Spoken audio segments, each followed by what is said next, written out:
folks. Welcome. This is Inside the Leader's Mind, where what's in the way becomes the way. I'm your host, David Suson. And on this podcast, this is where we meet with leaders and we look at how they see the world, their beliefs, their challenges, turning points, and things that shape who they are as leaders today.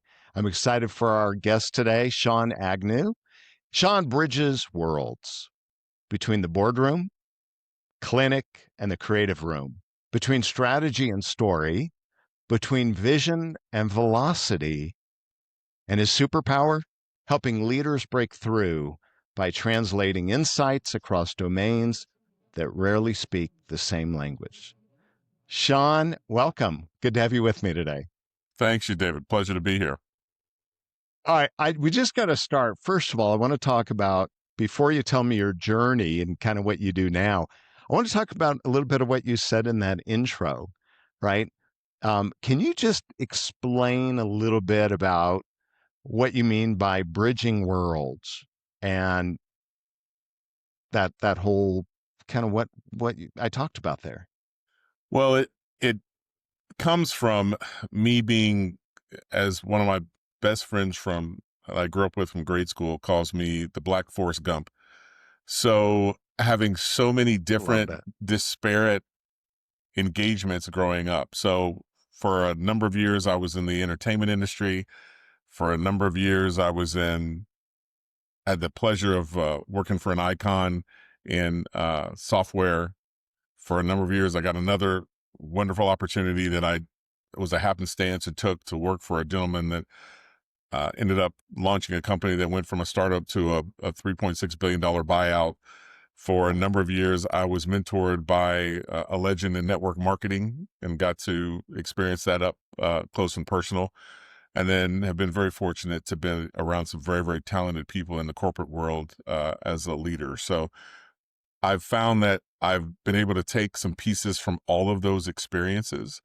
And sometimes I've been in rooms and used a different viewpoint that maybe wasn't what everybody else in the room had, and has been able to sort of meld that way for them to be able to move forward. So that's sort of been the path. I'd love to say it was by design, but that would be a falsehood. So I'm just going to say it happened the way it was meant to happen.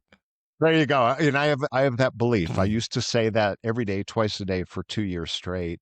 Everything happens for a reason. Mm-hmm. And whether you believe it or not, sometimes it's a little bit easier to live life as a human, just to be able to say, hey, it happens for a reason. It's a decision you made, and that's a result of your decision, going to that job versus that job, or marrying this person versus this one, or, so every Absolutely. Decision we make affects us. So tell me a little bit about what you do now, and then, and I don't care which order you tell me, but I'd love to hear what you do and kind of the path to what you do now. So I'm a chief growth officer for a company called IuvoCare, we're an international healthcare company. So essentially what happens is, in a lot of large advanced medical and also basic supplies like DME, you have a lot of companies that end up not having enough sales support. Maybe they've got a team of 2 or 3 and they want to be going throughout the US, or maybe they're global and have a team of 5 or 6. And we ended up finding out that through another journey that a lot of times they don't have the means for that. And it costs, between $3 to $9 million to recruit a 10 to 25 person sales team, manage them, lead them. And sometimes they didn't have the expertise or nor wanted to take that on. So we are that extended arm for those companies to be able to come on, learn about their products, learn about their services. We already have the connections with the doctors and the clinics and hospitals in various parts of the country and now in various regions. And so I direct all of that, everything that has to do with the growth of the company, and then partner with my CMO and my CEO as far as, and our COO and Steve, Chief Strategy Officer, to be able to decide how we grow, where we grow, and to make sure it actually happens. And how did you get to this point in your career? And you talked a little bit about it earlier, but what's kind of been the roadmap to this? Well, I mean, my original journey was in the military. And so I always fall back on my military experiences which most people I've talked to have been in the military or in a military family. I think we all kind of have the same thing where when we're younger, we complain about those things, but as we're older, we understand the benefit, and we are very blessed to have had those experiences. Oh yeah. So that really started things off. And then I was an artist for a number of years. I sang, and then Now, when you say artist, yeah, I was the lead singer of a couple of different groups. I'm not going to mention the names, but one of them we ended up getting the ability to.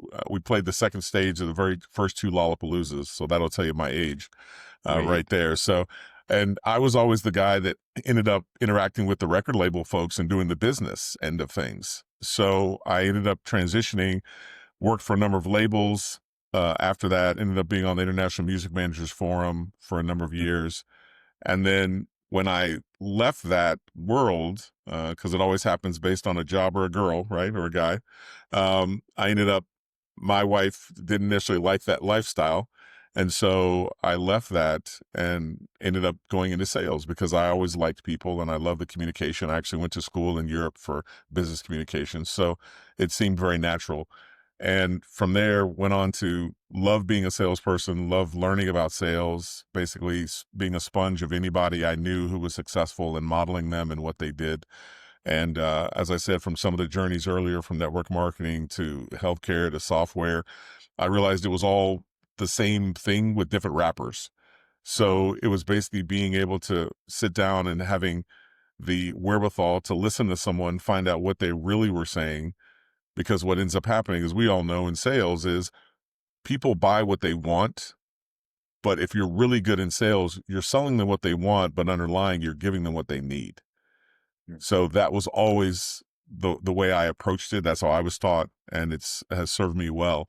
And from there, I went on to be a chief sales officer for a number of companies. I was an executive VP for a worldwide hospitality company where I had a division of 400 people, 25 direct reports. And then I had a health issue a few years back and decided that I needed to focus more on my family and traveling less and not doing those things. And that led me into getting into healthcare because I saw some of the challenges. And my mom had been in healthcare for 25 years and told me some things. And so I saw that there was some better way to do some things and went across the country opening clinics for a different company for 4 or 5 years. And ended up making a good reputation for myself and landed the opportunity to help IuvoCare be a global power that we're striving to be now. I love that. That's really cool. Who, when you look at your career, especially in leadership, who or what shaped how you lead today? I was really, I think kind of like you. I think you and I are similar in that from some of the things I've seen from you, some of your stuff online, right? We're sponges for leadership and communication. And so, early on, I'm still a big John Maxwell-aholic. So I really love servant leadership. My original mentors, that's all they preached. That's all they talked about. I got a chance for a handful of about 3 or 4 years to be able to speak on the public speaking circuit, and was on the circuit for a while with Jack Canfield and Victor Hansen when they were, the authors of Chicken Soup for the Soul, an amazing classic.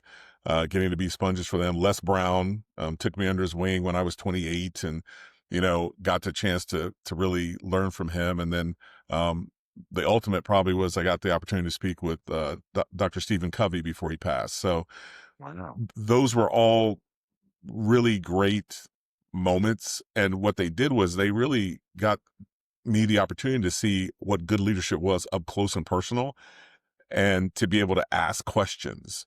And so I think that's what's always driven me. Instead of, I would see those people that would come in and say, hey, it has to be this way, this way, this way. And there's no good or bad about that. That's just was their style.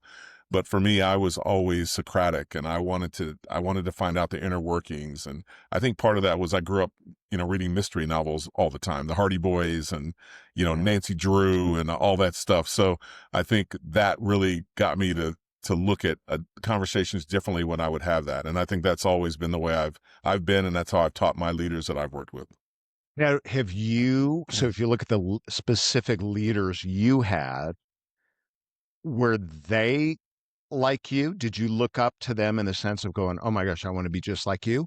or was it kind of the opposite? So you look at Covey and Maxwell and all these and say, I don't want to. That's not who I want to be. What would you Yeah, say? that's a great question. It was a combination of both, actually. There were some things about them that, not that they were good or bad, they just weren't in my wheelhouse. I think I've, over the years, I've been pretty good at knowing the things that I like and the things that I do well. And so there were some things about them. Dr. Covey was I mean, he could really get into the details and the nuts and bolts. And, some of the conversations were just, I mean, I was nodding, but my understanding wasn't there. And I know he knew that. So, and then there were other leaders that I really absolutely were like, wow, yeah, I want to be just like that. One of my leaders was a gentleman named Bill Gould. At the time I worked with him, he was, I think, the 56th or 57th wealthiest person in the country. And so, but his energy and his dynamic nature were always something that I still to this day strive to be. I don't think I've matched it, but have always strived to have, because when he walked in a room, you didn't know what he was, you didn't know who he was, but he had a power that made you want to talk to him. And it wasn't one of those where, we've all been around those people that walk in the room and they just, they want to be in they want to be the center of the room. It was never like that. It was absolutely not like that. And it was just fascinating to see. So he's one that I always think of when I'm going in those situations where I want to enter a space, and not necessarily that I want to be the loudest voice, but I want to enter the space maybe to be the most helpful, most pertinent voice. Do you know what it was, if you reflect back? Do you know what it was that attracted people to want to connect with him? Well, I think when I look back on it, I didn't know when I was younger. And I always think that we always try to convey competence over confidence, right? And I think for him, it was just confidence. He never tried to come into a room to prove he knew what he knew. He just knew he knew it, and he exuded that. So when I'm in meetings, when I'm in, with boardrooms and things like that, I want to exude that I know what I know. I don't have to be the know-it-all. And quite frankly, I love it when I'm absolutely not the smartest person in that room, because the journey is about learning, and it's about advancement. It's about expanding and contributing where you can. And, our household model, my kids get tired of it because now they can say it on command, just me looking at them. But our household model is to leave it as good or better than what we found it. I love that. So when I'm done, that's what I hope people are able to say, was that in whatever small way, their interaction with me or my company or anything that I'm involved in, I left it as good or better than what I found it. And I always felt like, that. I felt like when he walked in a room, that's what he was doing. Yeah. I love that. I love that. Now, as you think about the team you lead now or in the past, if they were to describe you with one word on your best day, Thanks. not Thanks on your worst day. Yeah, I gotta throw you the line there. But what would that word be, and why?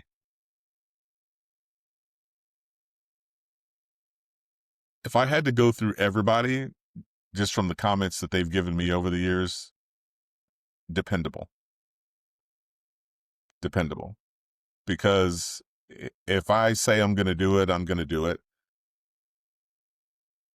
And the one thing I've always wanted to be is that person that, if you needed me at 3 a.m. in the morning, you knew you could call me and I would, one way or the other, I would take care of you. So, and even, it's so funny. I was at a elite mastermind group last week with a bunch of incredibly high super achievers in Scottsdale. And we had an after event. And so there were some people riding with me, and we were in this restaurant ordering some stuff. And there was a little kerfuffle toward the back, and just automatic. I wasn't even thinking about it. I ended up shepherding the people that were with me into a safer area. went out, made sure everything was okay, got them sat back. And then one of the people, she said, wow, you take care of people, don't you?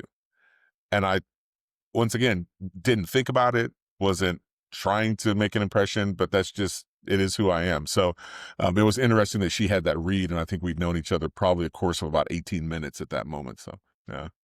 That's pretty cool. And the fact that you reflected on it in that moment, I think is fascinating. I think that's Yeah. really cool. That's Yeah. really cool. So, as you think about leadership and what you do well, what's something do you think people get wrong about leadership? And until maybe they've actually in the middle of it. Well, I think for me, and especially the leaders I've trained, I think that one of the most common misnomers is that you're supposed to know everything, that you're supposed to have the answers to everything. And that is absolutely a fallacy. It's not possible. If you know everything about every situation, you can't be pushing and expanding enough. There's just no way. Now, what you can be is the person that goes, hey, everything just went to heck in a handbasket, but I'm going to be calm about it. And we're going to figure out a solution on how you work through it. So when I talk to leaders of any age, that's usually what they talk about of their journey is getting comfortable with not knowing everything, but feeling good about how they're going to move forward and strategize and implement. Let me bounce off that and then ask you, tell me about a moment in your leadership that really tested you. And let's say it didn't go perfectly, but it really taught you a lot. Well, the one that always stands out, I've had many, but the one that always stands out was when I was with the software company and I had a division that was in my purview, and 9/11 happened. Oh, wow. And I was the youngest division leader at that time. And I'd been to foreign countries as a soldier, but I wasn't making command decisions at that level. I was just following orders. And to suddenly have, a large number of people looking to me to go, hey, what do we do? What's going on? Because we had offices in that building. Like I was in Chicago, but we had people in that building In New York. in New York. And so, yeah, that was that was twofold. That was an incredibly scary time because once again, because of my nature, I always want to be the person that's taking care of people, right? I've never drank, I've never smoked, I've never done illegal drugs. So in every party I've ever been to, I'm the guy that makes sure people don't take their keys and make sure they get home. And in that moment, I did not feel I was able to provide what I would want to provide to those folks.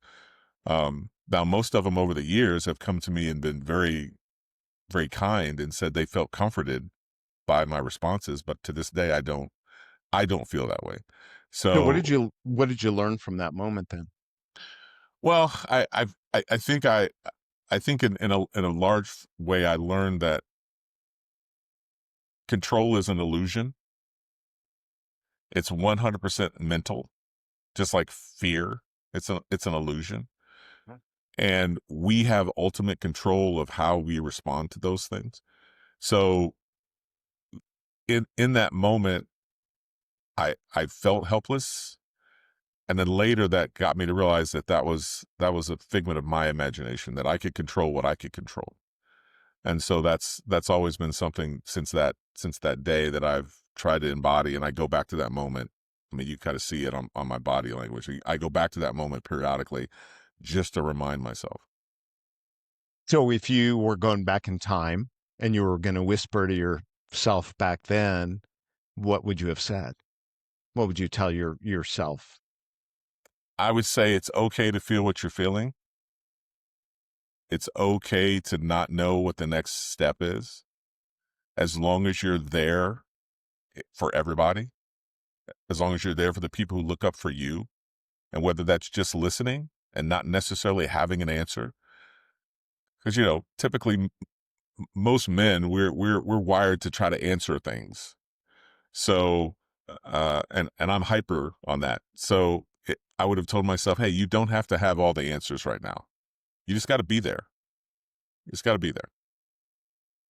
What about today from a leadership role? What's been the hardest part about being that person that everyone is looking to for the answers? For me, it's time.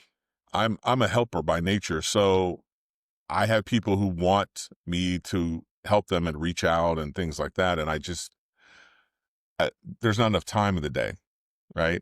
I have to focus on things that are going to be more beneficial to a larger group of folks, which means sometimes I'm going to have to disappoint one or two people or a smaller group of people.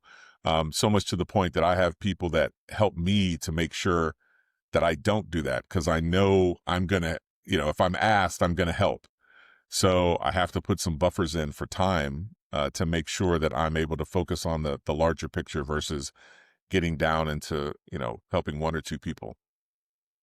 So I used to do that a lot, right? I would sacrifice my own work to help my team, and then I would just go, well, that's okay. I could just do it later tonight. And then the problem is that sound familiar to you? Absolutely. Yeah. Absolutely, my friend. Yep. So as a leader over the years, um, what have you learned about yourself that maybe has genuinely surprised you? Genuinely surprised me. Well, I think I've always been the person, for good or bad, that felt like I could do anything. You give me enough, Superman. yeah, you give me enough time, enough resources. If I don't know it, I'll learn it. I still have a little bit of that, but I think some of that has been tampered in situations where I'm like, hey, you know what? I can't do all this by myself.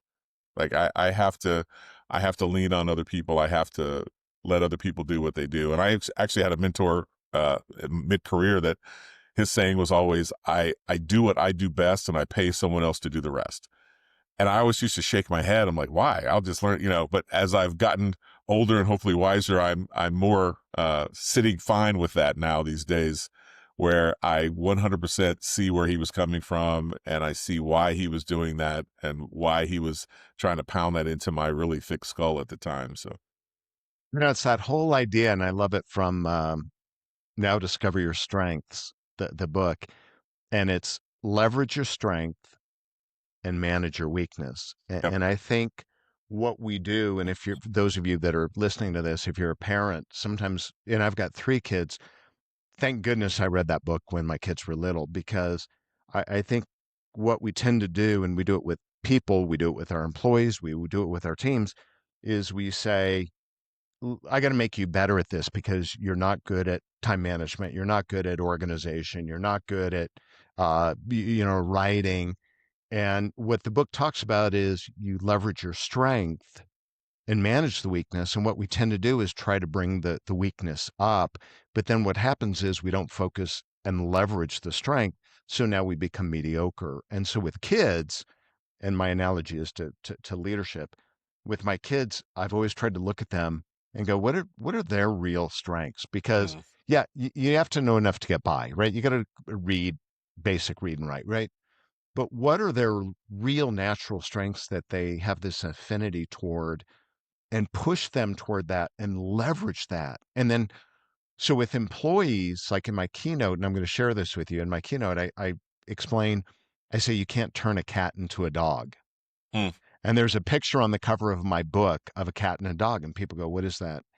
And I said, "Well, what we do is we it's like buying a cat and thinking that cat's going to go on 5-mile runs with you and go to the park and chase the ball, and you're just going to be frustrated and upset, wishing it was different." And I think we do that with employees, mm. where we say, "Well, I wish they were different. They're not good at this, and let's get them better," as opposed to, you know what, let's find out what they're really good at and let's send them in that direction, because guess what, there's other people on the team that are better at the stuff that they're weak at. Yep. No, So I 100%. 100%. And it's interesting you say that, because that really for a while, I was when I was with the worldwide hospitality company, they had me working in the timeshare vacation sales division with those sales reps. And initially, that was incredibly frustrating for me at that time in my career because, with any good salesperson, obviously, if you're good enough and consistent enough as professional salespeople to ask that for the buy all the time, you're going to get to the point where you have really thick skin on the nose. And so I knew that going into it because I had trained salespeople before, but in different businesses.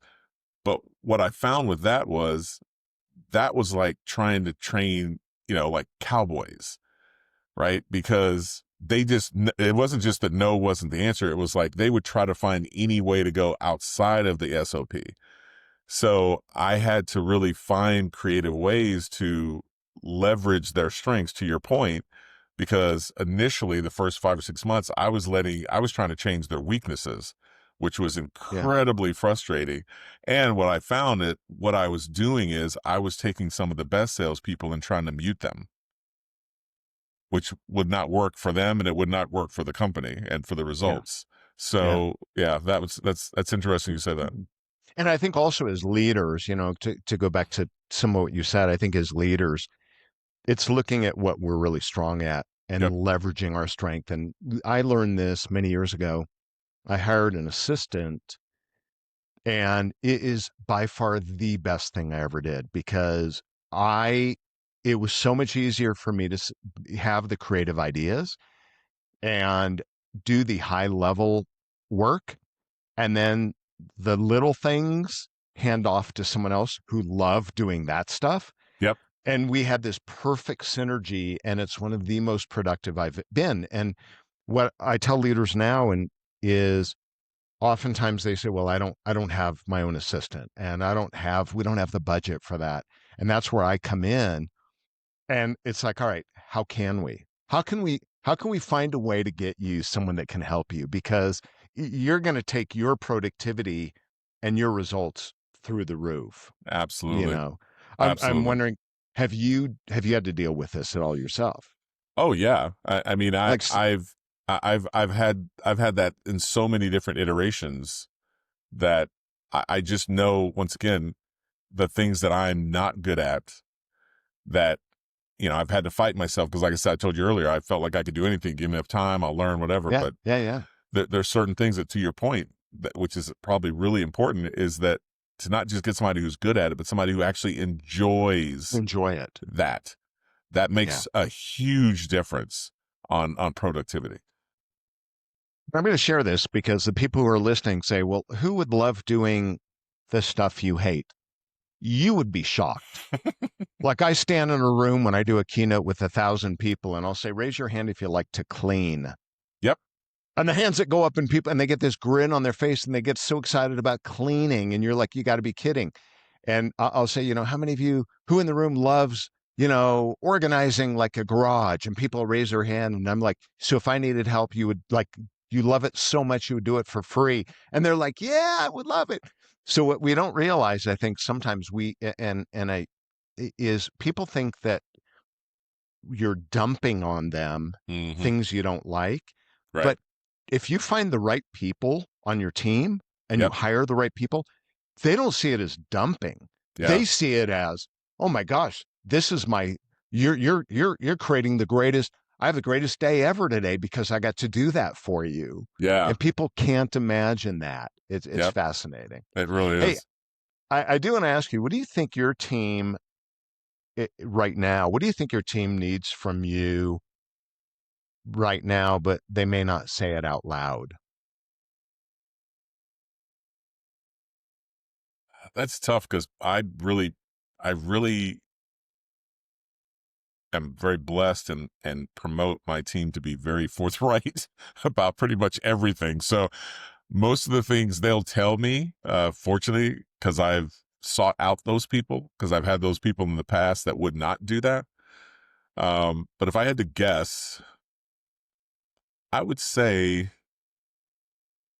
that sometimes they might need me to yell at them. Really? Yeah.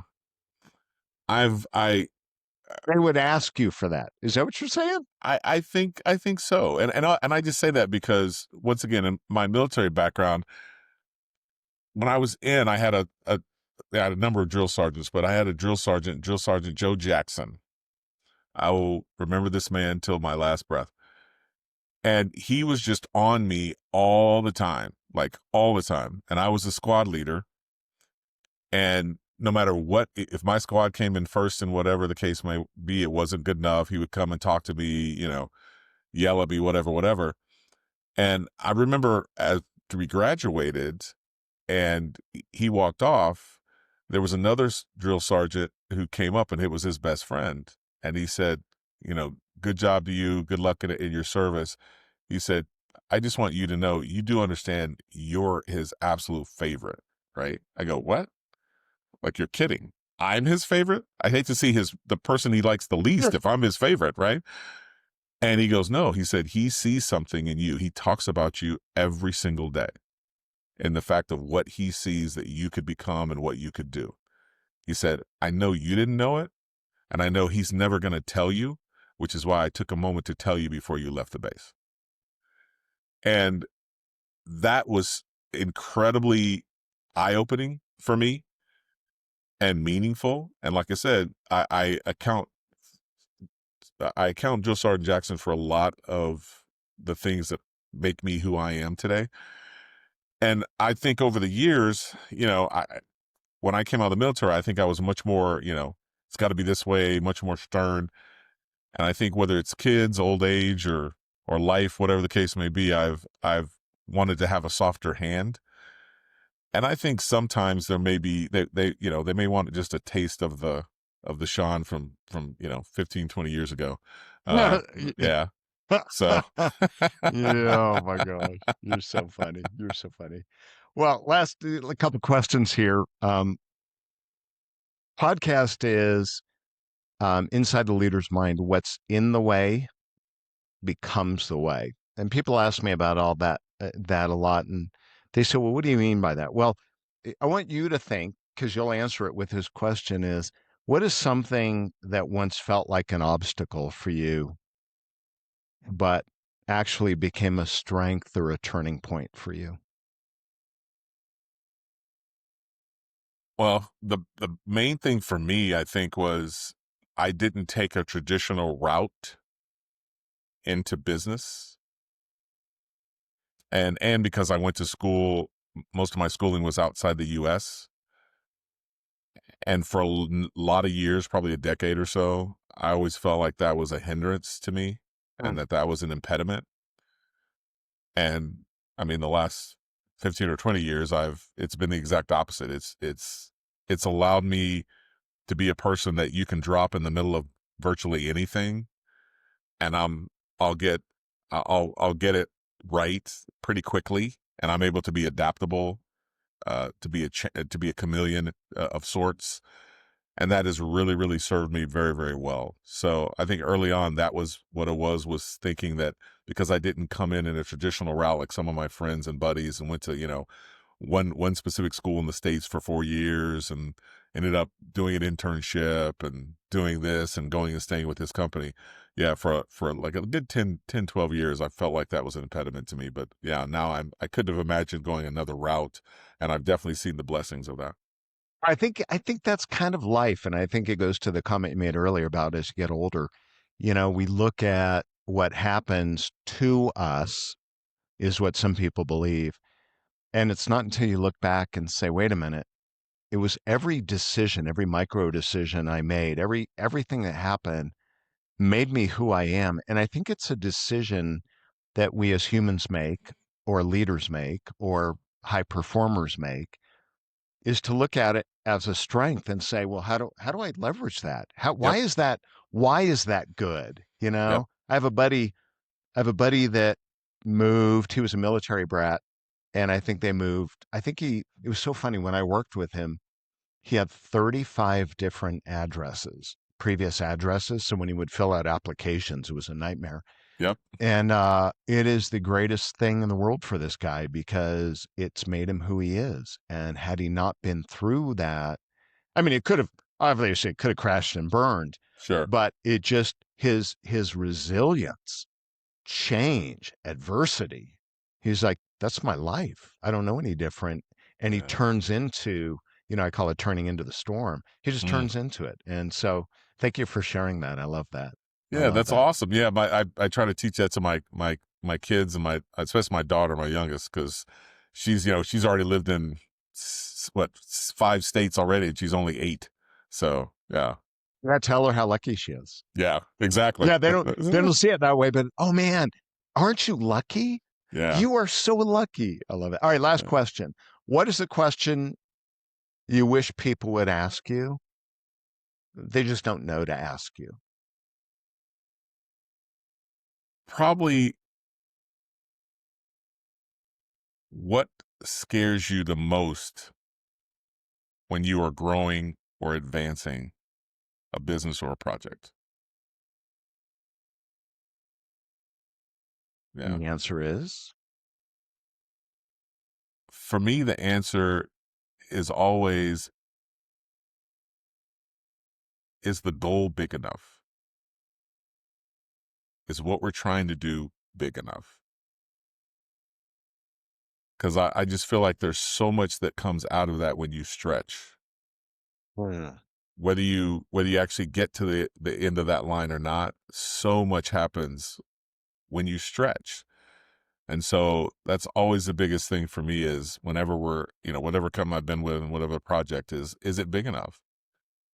Should we go bigger? Should be looking for a further destination than what we're looking at? love that. That takes a lot of guts because the bigger the goal, the bigger you can fail. Yeah, well, I mean that's part of the Superman syndrome is I never think I'm going to fail, so that's the Love great it. thing. Hey, hey, if it works for you, it works for you. If hey, Sean, thank you so much. If someone wants to get in touch, learn more, what's the best way for them to connect with you or learn more? Best thing is best 2 ways. Email Sean SEAN at IuvoCare IuvoCare.com or on LinkedIn, and it's under M Sean Agnew. You can find me there. I'm usually posting once a week or once or twice a day. Anyway, I love it. Well, Sean, you've been awesome. Thank you so much for sharing your insights and for being such a great guest. I appreciate you. absolutely. I appreciate you, David. Especially, I have a kinship with you because my brother is. I know you're a former electrical engineer, and so is my brother. So I love that about your journey. Don't tell too many people I, about that, I know, right? Yeah, it's so funny. People meet me and they're like, seriously? You were an engineer? I was an Yep. electrical engineer. Yeah. That's Anyway. great. Well, folks, folks, if you enjoyed this, please subscribe. If you enjoyed it, share it with someone. And if you know some amazing leaders, share this with them. And I'm looking for referrals. If you know amazing people, owners, business owners, CEOs, executives that should be a guest, reach out to me. Absolutely. Sean, thank you so much for being here. This is Inside the Leader's Mind. I'm David Susan, and we'll see you next time, folks. Ciao. Thank you. My